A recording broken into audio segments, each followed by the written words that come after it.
여기는 강남도 아닌데 1년 새 2억 집값 급등이라. 이거 사실일까요? 사실입니다. 제가 계속 찾아보면서 집값은 따라쟁이를 하고 있거든요. 서울 성동구 옥수동입니다. 옥수파크 힐스거든요. 전용 84제곱미터인데 여러분 딱 1년 전에 보시자고. 딱 1년 전에 2023년 5월 3일입니다. 13층이 16억 3천만 원입니다. 그런데 5월 29일 1년이 지났습니다. 18억 8천만 원. 정확히 말입니다. 1년 사이에 2억 5천만 원이 올랐습니다. 물론 거기 가면 상황에 따라서 뭐 똑같은 13층이라도 상황이나 여건이 좀 다를 수는 있겠죠. 그러나 아파트라는 게 상황이나 여건이 달라도 뭐 그렇게 크게 다르지는 않습니다. 그런데 2억 5천만 원이 올랐다는 것은 진짜 많이 오른 거고요. 더 심각한 것은 2023년 작년 1월 18일 보시자고요. 15층이 15억 4천만 원이에요.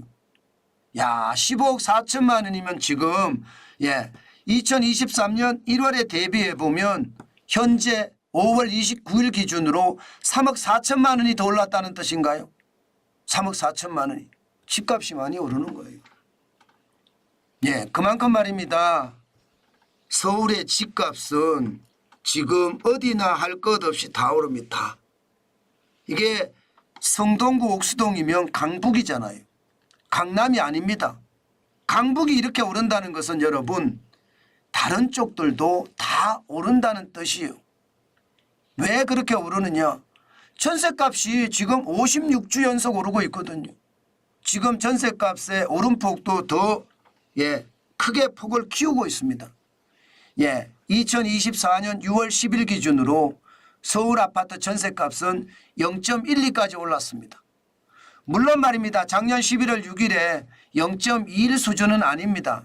그렇지만 56주 계속 오른다는 거.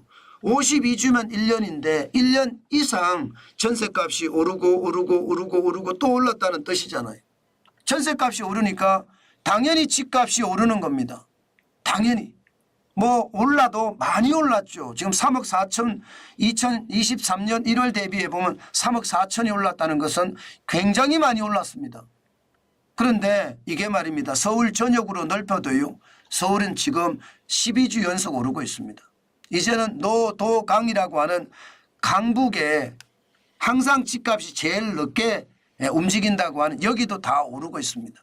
서울이 25개 구거든요. 25개 구 중에 이번 주 집값이 오른 곳은 다 올랐습니다. 25개 구 다 올랐습니다. 그만큼 아파트 가격이 계속해서 지금 올라간다는 뜻입니다.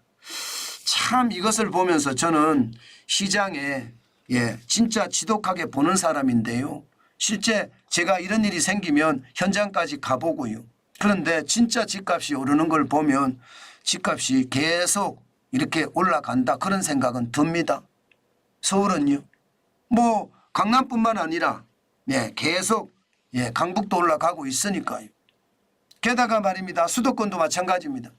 수도권도 지금 계속 오르거든요. 지난 4월 8일 0.01% 올랐습니다. 그때 이후로 계속 오르고 있습니다. 4월 8일이면 지금이 6월 10일이잖아요. 두 달째 오르는 거예요. 두 달째. 두 달째 오르고 있는 겁니다. 게다가 낙폭이 아니라 상승폭도 올렸습니다. 0.05%까지 올라갔어요. 수도권. 그만큼 말입니다. 서울이 오르니까 수도권도 덩달아 올라갔다. 이렇게 얘기하면 틀리는 말이 아니죠. 집값이 올라가는 게 굉장히 빨리 올라가는 그런 모양새입니다. 그렇지만 전국은 조금 다릅니다. 전국은 이번 주에 0.00% 보합 기록했습니다. 지난 5월 21일에 0.01% 오르더니요. 6월 3일까지 올랐습니다. 그런데 6월 10일에는 다시 보합을 기록했습니다. 여러분 이것을 보니까 똘똘한 한 채 중심으로 집값이 오른다는 거 여러분들도 느껴지시나요? 아마도 말입니다. 정부가 한 채에 대해서는 종부세 없앤다. 재산세하고 통합한다. 여당도 야당도 세금을 줄여준다는 이야기가 나오니까 지금 똘똘한 한 채 중심으로는 계속 올라간다는 뜻입니다. 사실 매물이 적지 않거든요. 지금 보면 연초 대비해서 매물이 13.7%나 늘었습니다. 84,029건이 적지 않죠. 매물은 계속 늘고 있습니다. 사실 매물이 이렇게 계속 늘고 있으면 집값이 떨어지는 게 정상이잖아요. 일반적으로 서울 경우 말입니다. 8만 건이면 이게 굉장히 많이 늘어났거든요. 일반적으로 서울에 필요한 그 물량이라는 게 매물 물량이라는 게 한 5만 건에서 6만 건 사이가 됩니다. 5만 건에서 6만 건 사이. 그럼 8만 건이면 굉장히 많이 나와 있거든요. 그런데도 집값이 올라간다는 것은 결국 말입니다. 똘똘한 한 채는 올라가고요. 그렇지 않은 아파트는 좀 보합세를 유지한다. 아니면 조금씩 떨어진다. 이런 얘기가 되는 겁니다. 지금 시장이라는 게 그만큼 말입니다. 똘똘한 한 채에 대한 욕구가 굉장히 크고요. 심지어 지방에 계시는 분들까지 서울 아파트에 대한 어떤 희망을 가지고 서울에 똘똘한 한 채를 사야 되겠다. 이런 사람들이 많아졌다는 것. 이것이 똘똘한 한 채에 대한 집값 상승은 앞으로도 계속될 거다. 그렇게 생각하는 이유입니다. 아마 앞으로 말입니다. 집값에 저는 폭등이나 폭락은 잘 오지 않을 거라고 생각을 합니다. 그만큼 윤석열 정부는 공급 중심의 정책을 쓰고 있기 때문에 물론 공급 정책의 중심을 쓰더라도 공급이 제대로 지금 안 이루어지는 건 사실이에요. 그렇지만 계속 시도를 하기 때문에 계속 늘어나긴 늘어날 거예요. 그렇기 때문에 집값이 뭐 폭등하거나 폭락하거나 그럴 일은 저는 없다고 생각을 하지만 분명히 지금 보합세 유지하는 것 우리가 한 번쯤 봐야 되고요.